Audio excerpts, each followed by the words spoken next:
Hello साथियों, जय हिंद आप सभी को। आज की इस वीडियो में साथी हम लोग डिस्कस करने वाले हैं UP police radio operator work profile की। यानी friends, UP police radio operator की जो वैकेंसी आई है इसमें आपके 3 पोस्ट है, workshop assistant operator, head operator. तो इसमें साथी वर्कशॉप असिस्टेंट और हेड ऑपरेटर में काम क्या करना पड़ता है, यानी अगर आप वर्कशॉप पर सिलेक्ट होते हैं तो आपको क्या करना पड़ेगा, असिस्टेंट में अगर आप सिलेक्शन लेते हैं तो आपको क्या करना होगा, हेड ऑपरेटर की पोस्ट मिलती है तो आपको क्या करना पड़ता है, सारी चीज़ें आपको बताएंगे। उसके बाद इसके पोस्ट लेवल की बात करेंगे कि इसमें फ्रेंड्स आपका जो लेवल होता है वो कांस्टेबल लेवल होता है या फिर एसआई लेवल का होता है। उसके बाद स्टार की भी बात करेंगे, क्या इसमें स्टार आपको मिलता है कि नहीं मिलता है। उसके बाद सैलरी की बात करेंगे, सैलरी इसकी बेसिक सैलरी क्या लगती है, मैक्सिमम सैलरी क्या होती है, तीनों पोस्ट की अलग अलग। उसके बाद पोस्टिंग की भी बात करेंगे, क्या आपको जो जॉब है वो आपका होम डिस्ट्रिक्ट में मिल सकता है या फिर अदर डिस्ट्रिक्ट में मिलेगा। उसके बाद जॉब टाइमिंग की बात करेंगे कि आपकी जॉब टाइमिंग क्या रहने वाली है, कितने घंटे की ड्यूटी इसमें करनी पड़ती है। उसके बाद ट्रेनिंग की बात करेंगे, ट्रेनिंग कितने दिन की होती है, कैसे होती है, सारी चीज़ें आपको फ्रेंड्स बताएंगे। अगर आपका भी इससे रिलेटेड कुछ भी डाउट है तो आप लोग फ्रेंड्स कमेंट बॉक्स में अपना डाउट पूछिएगा, हम आपके डाउट को जरूर क्लियर करने का प्रयास करेंगे।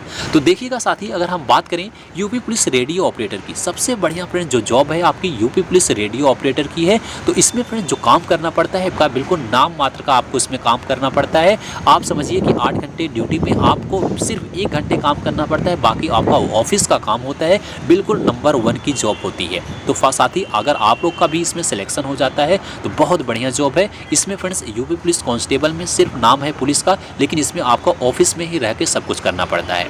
तो देखिएगा साथी, सबसे पहले हम बात करते हैं इसके वर्कशॉप की और असिस्टेंट ऑपरेटर की और हेड ऑपरेटर की, क्योंकि फ्रेंड्स इसमें 3 पोस्ट निकली थी। वर्कशॉप में क्या काम करना पड़ता है, सबसे पहले इसको देखिएगा। इसका जो फ्रेंड्स होता है थोड़ा सा फील्ड वर्क का काम करना पड़ जाता है वर्कशॉप में, क्योंकि फ्रेंड्स जितने भी उसमें रेडियो आपका रेडियो फ़ोन होता है, आपने भी देखा होगा सभी जो है पुलिस के पास एक रेडियो फ़ोन होता है। तो उसमें फ्रेंड्स सभी जो है थाने को कनेक्ट किया जाता है उस फ़ोन के थ्रू। कुछ भी बातचीत होती है उसको कनेक्ट करके उससे बातचीत होती है। अगर उसमें कुछ भी गड़बड़ी होती है, कुछ उसमें देखभाल करना हुआ, कुछ उसमें कुछ गलती होता है, सभी काम जो करना पड़ता है वो वर्कशॉप के थ्रू करना पड़ता है। यानी अगर आप वर्कशॉप में हो तो उस सभी चीज़ों को सही करना पड़ेगा, कुछ उसमें गड़बड़ी होती है उसको सही करना पड़ेगा। यानी सीधा समझिएगा इसका काम जो होता है थोड़ा सा फील्ड वर्क का होता है।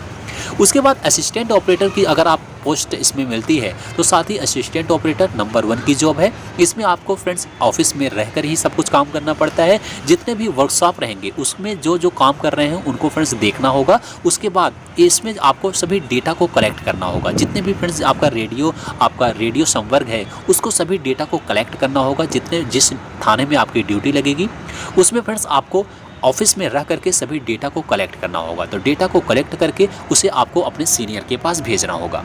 तो उसके बाद अगर हेड ऑपरेटर की बात करें तो हेड ऑपरेटर फ्रेंड्स सबसे बड़ी जॉब है इन दोनों में से। तो वर्कशॉप और असिस्टेंट से सबसे बड़ा जो होता है वो हेड ऑपरेटर होता है, एचओ, इसे एचओ बोलते हैं। तो फ्रेंड्स इसको समझिएगा, एक एसआई लेवल की जॉब होती है। इसमें साथ ही हेड ऑपरेटर को करना क्या पड़ता है, सीधा सीधा जो असिस्टेंट रहते हैं उनका असिस्टेंट मतलब होता है सहायक। यानी हेड ऑपरेटर के सहायक जो हैं वो असिस्टेंट ऑपरेटर वाले होंगे। वो भी जितने डाटा कलेक्ट करेंगे वो सभी डाटा का जो है चेक करना हेड ऑपरेटर का काम होता है। यानी सभी डेटा को कलेक्ट करेंगे, कलेक्ट करने के बाद हेड ऑपरेटर के पास आता है। हेड ऑपरेटर जो है उसको सभी डेटा को चेक करते हैं कि असिस्टेंट किस तरीके से सभी डेटा को कलेक्ट कर रहे हैं। यानी सीधा समझिएगा कि आपका जो काम होगा हेड ऑपरेटर का नंबर 1 का काम रहता है, सिर्फ आपको ऑफिस में रह के सभी डेटा को देखना होगा। असिस्टेंट का जो काम होगा हेड ऑपरेटर का असिस्टेंट बन के रहना होगा। जो हेड ऑपरेटर कहते हैं आपको असिस्टेंट के तौर पर उसे करना होता है, सभी डेटा को कलेक्ट करना होता है। वर्कशॉप का जो पोस्ट होता है वो थोड़ा सा फील्ड वर्क हो जाएगा। कुछ भी कमी आती है किसी भी चीज़ में तो आपको उसे सही करना पड़ेगा। हालांकि ये सभी आपको ट्रेनिंग में अभी बताई जाएगी। आपको ट्रेनिंग किस तरीके से होगी वो भी अपने आपको बता रहे हैं। उसके बाद अगर हम बात करें साथ ही इसके पोस्ट लेवल की, ढेर सारे कैंडिडेट का डाउट होता है कि इसका जो लेवल होता है कांस्टेबल लेवल होता है या फिर एसआई लेवल का होता है। तो साथ ही आपको बता दें, अगर आप वर्कशॉप में जा रहे हैं तो वर्कशॉप का जो लेवल होता है कांस्टेबल लेवल का होता है। तो वर्कशॉप का कांस्टेबल लेवल का होता है। बाकी असिस्टेंट का जो होता है वो ना तो आपका कांस्टेबल है ना ही आपका एसआई है। तो एसआई से छोटे होते हैं, कांस्टेबल से बड़े होते हैं। तो साथ ही असिस्टेंट का होता है कि एसआई का असिस्टेंट रहना, तो उसमें आपका कोई भी लेवल नहीं होता, ये है कि कांस्टेबल से जो है उसका लेवल थोड़ा सा ज़्यादा ही होता है। तो असिस्टेंट का लेवल अच्छा होता है, वो आपका ऑफिस का काम रहता है, तो कांस्टेबल लेवल का नहीं है।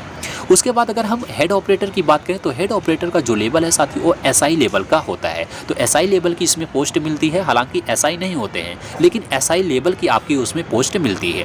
इसमें अगर हम बात करें स्टार की, क्या आपको स्टार मिलता है, तो साथ ही इसमें स्टार किसी भी पोस्ट में नहीं मिलता है। इसमें थोड़ा सा डाउट है कि हेड ऑपरेटर में शायद आपका 2 स्टार, पहले 1 स्टार मिलता था, अब शायद इसमें 2 स्टार रख कर दिया गया है। तो हेड ऑपरेटर को शायद इसमें फ्रेंड्स 2 स्टार मिलते हैं, बाकी वर्कशॉप में भी जो है स्टार नहीं मिलता है, असिस्टेंट का भी स्टार नहीं मिलता है। तो साथ ही हेड ऑपरेटर में आपको जो है स्टार देखने को मिल जाएगा। उसके बाद अगर हम बात करें सैलरी की, तो साथ ही इसमें सैलरी जो होती है बहुत अच्छी खासी सैलरी मिलती है। वर्कशॉप की अगर हम सैलरी की बात करें, इसकी जो बेसिक सैलरी लगती है साथ ही 21,700 लगती है और मैक्सिमम इसकी सैलरी 69,100 रुपये तक भी हो जाती है। लेकिन फ्रेंड्स 21,700 जो सैलरी रखी गई है ये आपकी सिर्फ नाम के लिए है 21,700, इससे ज़्यादा ही सैलरी आपको मिलती है क्योंकि सभी इसमें और ऐड हो जाता है, हर एक चीज़ को ऐड करके इसमें आपकी सैलरी जो है 25,000 से भी ज़्यादा हो जाती है। तो 21,000 मान के चलिएगा जो बेसिक सैलरी लगती है ट्रेनिंग के दौरान 21,700 से आपकी स्टार्टिंग होती है। मैक्सिमम सैलरी 69,100 रुपये तक है, बेस्ट सबसे बेस्ट सैलरी है इसमें। उसके बाद असिस्टेंट की बात करें तो असिस्टेंट का जो फ्रेंड्स सैलरी लगती है वो बेसिक सैलरी आपकी 25,500 लगती है, मैक्सिमम सैलरी आपकी 81,100 रुपये तक लगती है। तो ये भी अच्छा अपने आप में है, 25,000 से आपकी बेसिक सैलरी लगती है। अगर सब आपको जो मिलाया जाए, सभी अलाउंस मिलाया जाए तो उसमें आपका 30,000 से भी ज़्यादा हो जाता है बेसिक सैलरी। उसके बाद एचओ की बात करें, हेड ऑपरेटर की जो सैलरी होती है सबसे ज़्यादा होती है, 35,400 से बेसिक सैलरी लगती है, 1,12,400 तक इसकी मैक्सिमम सैलरी भी जा सकती है।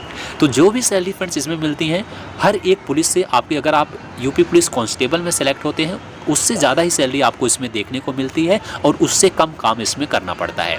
तो सैलरी फ्रेंड्स जो भी है इसमें काफ़ी ज़्यादा सैलरी आपको देखने को मिलेगी, आप चाहे जिस पोस्ट में सिलेक्शन ले रहे हैं, चाहे वर्कशॉप में जा रहे हैं, चाहे असिस्टेंट में, चाहे हेड ऑपरेटर में। तो ये थी आपकी सैलरी। उसके बाद साथ ही जो डाउट आता है पोस्टिंग की, तो अगर आप इसमें सिलेक्शन मिलता है, आप यूपी के ही अंदर रहेंगे, उत्तर प्रदेश की ये आपकी पुलिस है तो उत्तर प्रदेश के अंदर रहेंगे, क्या आपको होम डिस्ट्रिक्ट मिलेगा या फिर नहीं। तो साथ ही देखिए बहुत कम चांस होता है कि आपको होम डिस्ट्रिक्ट दी जाए, आपको अपने पड़ोसी जो है ज़िले में आपको ड्यूटी मिल जाएगी। जैसे आप किसी भी स्टेट में हैं, जैसे आप साथ ही अपने सुल्तानपुर में है तो आपको जौनपुर मिल जाएगा, प्रतापगढ़ मिल जाएगा, उसके नियरेस्ट एरिया जो भी आपका नियरेस्ट आपका डिस्ट्रिक्ट होगा उसमें आपको जो है मिल जाएगा।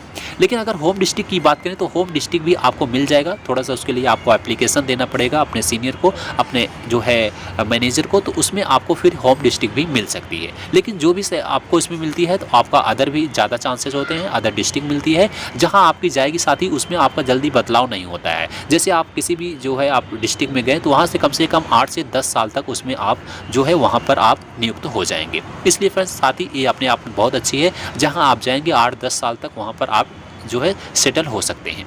उसके बाद बात करेंगे हम जॉब टाइमिंग की, क्या इसकी जॉब टाइमिंग होती है, कितने घंटे की ड्यूटी होती है। तो साथ ही अगर आप किसी भी पोस्ट में इसमें सिलेक्शन लेते हैं तो 8 घंटे आपको इसमें जॉब करना पड़ेगा। तो 8 घंटे की ड्यूटी रहती है। 8 घंटे में इसमें फ्रेंड्स 3 आपको इसमें डिवाइड है, 3 शिफ्ट में इसमें ड्यूटी होती है, मॉर्निंग में, इवनिंग में और नाइट में।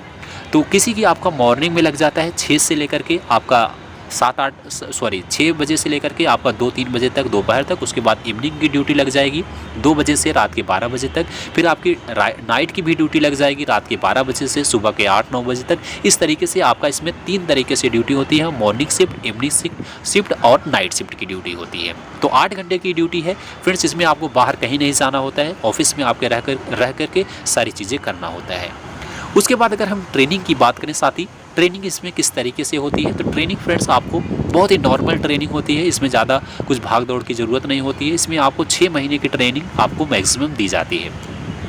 तो 6 महीने में फ्रेंड्स आप देखेंगे 6 महीने में हर एक चीज़ आपको बता दिया जाता है किस तरीके से करना होता है। तो आपको 6 महीने की जो है इसमें ट्रेनिंग मिलती है। अगर आप दूसरा किसी भी ट्रेनिंग को देखेंगे उसमें आपको 1.5 साल 2 साल तक भी ट्रेनिंग कराई जाती है, लेकिन इसमें जो है अपने आप में बहुत अच्छी चीज़ है, 6 महीने में ही ट्रेनिंग खत्म कर दी जाती है। तो ये था साथ ही आपका यूपी पुलिस रेडियो ऑपरेटर से रिलेटेड जो डाउट थे, हमने आपको सभी डाउट को क्लियर करने का प्रयास किया। अगर आपका कुछ भी इससे रिलेटेड डाउट बचता है तो कमेंट बॉक्स में अपना डाउट लिखिएगा, हम आपके डाउट को जरूर क्लियर करने का प्रयास करेंगे। तो साथ ही अगर आपका इसमें सिलेक्शन होता है तो बहुत ही अच्छी चीज़ है। तो साथ ही आज के वीडियो में बस यहीं तक। मैं उम्मीद करता हूँ आपको वीडियो पसंद आई होगी और इससे रिलेटेड अगर आप पल पल की अपडेट लेना चाहते हैं तो चैनल को साथ ही अभी सब्सक्राइब कीजिएगा। मिलते हैं अगली वीडियो में, तब तक के लिए जय हिंद, जय भारत।